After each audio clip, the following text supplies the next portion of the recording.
এই পার্লামেন্টে আগামীতে সংস্কার বা ঐক্যমত কমিশনের 400 আসনের মধ্যে 300 আসন এনসিপির ঘরে থাকবে ইনশাল্লাহ। 5 তারিখে গণ অভ্যুত্থানে বাংলাদেশের মানুষের জয় হয়েছিল। আগামীর পার্লামেন্ট ভোট ব্যাংকে এনসিপির শাপলা প্রতীকে পুরো বাংলাদেশের মানুষ জয় জয়কার করে দিবে। এনসিপির নেতৃত্বে নতুন সরকার গঠন হবে। নির্বাচন কমিশনে যে আবেদন দাখিল করেছে সেখানে আমরা 3টি প্রতীককে দলের প্রতীক হিসেবে আমরা আবেদন করেছি, কিন্তু আমাদের দলের প্রতীক হিসেবে নির্বাচন কমিশনের থেকে আমাদের প্রত্যাশা হলো নির্বাচন কমিশন দলের প্রতীক হিসেবে আমাদেরকে শাপলা বরাদ্দ প্রদান করবে।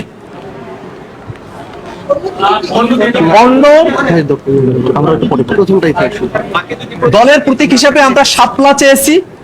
আমরা আশা করব নির্বাচন কমিশন জাতীয় নাগরিক পার্টি এনসিপি কে তাদের দলের প্রতীক হিসেবে আমাদের দলের প্রতীক হিসেবে শাপলা আমাদেরকে বরাদ্দ প্রদান করবে।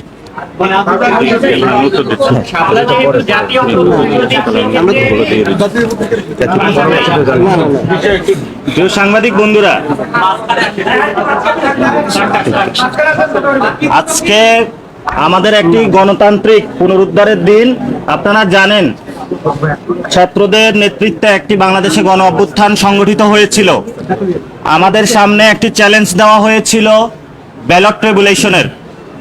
আমরা এই প্রস্তুতির জন্য আজকে দেশবাসীর সামনে দেখাচ্ছি আমরা নির্বাচন যে সাংবিধানিক প্রতিষ্ঠান রয়েছে তাতে আমরা দরখাস্ত করেছি। পার্লামেন্ট এখন খালি রয়েছে।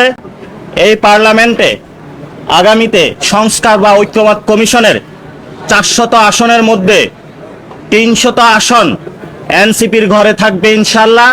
এবং এইবারই এনসিপি পার্লামেন্টে জাতীয় সরকার গঠন করবে, যার মধ্য দিয়ে গণ অভ্যুত্থানের সংস্কার, গণপরিষদের যেসব কার্যাবলী রয়েছে সেই সকল কার্যাবলী জনগণের ম্যান্ডেট নিয়ে ব্যালট রেগুলেশনের মাধ্যমে ইনশাল্লাহ বাংলাদেশে সম্পন্ন করবে।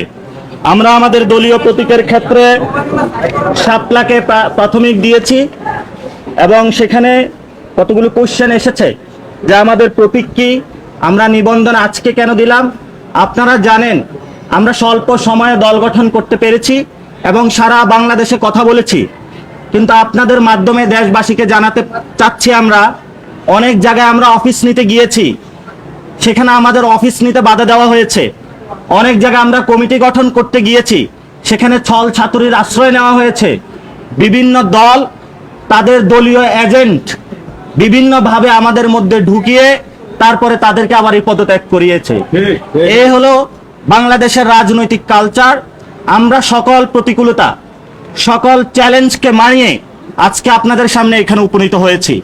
বাংলাদেশে যেভাবে 5 তারিখে গণ অভ্যুত্থানে বাংলাদেশের মানুষের জয় হয়েছিল, আগামীর পার্লামেন্ট ভোট ব্যাংকে এনসিপির শাপলা প্রতীকে পুরো বাংলাদেশের মানুষ জয় জয়কার করে দিবে। এনসিপির নেতৃত্বে নতুন সরকার গঠন হবে। এবং এখানে একটি প্রশ্ন এসেছে যে আমাদের দ্বিতীয় প্রতীক কি। দ্বিতীয় প্রতীক হিসাবে আমরা রেখেছি কলম, তৃতীয় প্রতীক হিসাবে রেখেছি আমরা মোবাইল। তবে আমরা নির্বাচন কমিশনের কাছে এবং দেশবাসীর কাছে আবেদন রাখবো আমাদেরকে যাতে শাপলায় মনোনয়ন দেওয়া হয় এবং শাপলা মার্কার মাধ্যমেই জনগণের তাদের সরকার গঠন করে। আপনারা জানেন আমরা পুরো বাংলাদেশ থেকে 5 লক্ষ মানুষের ডাটা নিয়েছিলাম। সেখানে আমরা দেখিয়ে দেওয়ার চেষ্টা করেছি যে অধিকাংশ বাংলাদেশের মানুষ এনসিপির প্রতীক হিসাবে শাপলা চায়। জনগণের সেই পালসটা বুঝে আমরা আজকে নির্বাচন কমিশনে শাপলা প্রতীকের জন্য আমরা জমা দিয়েছি। সাংবাদিক বন্ধুরা এবং দেশবাসী যারা প্রত্যক্ষ করছেন, আপনাদের দোয়া এবং আশীর্বাদে আমাদেরকে রাখবেন, সরকার গঠনে সহযোগিতা রাখবেন। ইনশাল্লাহ আমরা এই সরকার গঠন করেই বাংলাদেশে যে জরাজীর্ণ ফেসিবাদী যে বন্দোবস্ত রয়েছে এটাকে বিলোপ করে নতুন একটি সেটেলমেন্টের মধ্যে শক্তিশালী একটি বাংলাদেশ গঠন করব। ধন্যবাদ সকলকে। আমাদের ইতিমধ্যেই ট্রাকে করে আপনারা জানেন নির্বাচন কমিশনের আমরা 105টি উপজেলার মেম্বারশিপ ফর্ম থেকে শুরু করে সবগুলো ক্রাইটেরিয়া পূরণ করেছি। 25টি ডিস্ট্রিক্ট কমিটির হলো আমরা জমা দিয়েছি। আমরা এখানে প্রাথমিক যে নিবন্ধনের 5টার আগে সাবমিশন করার কথা সেটা করেছি।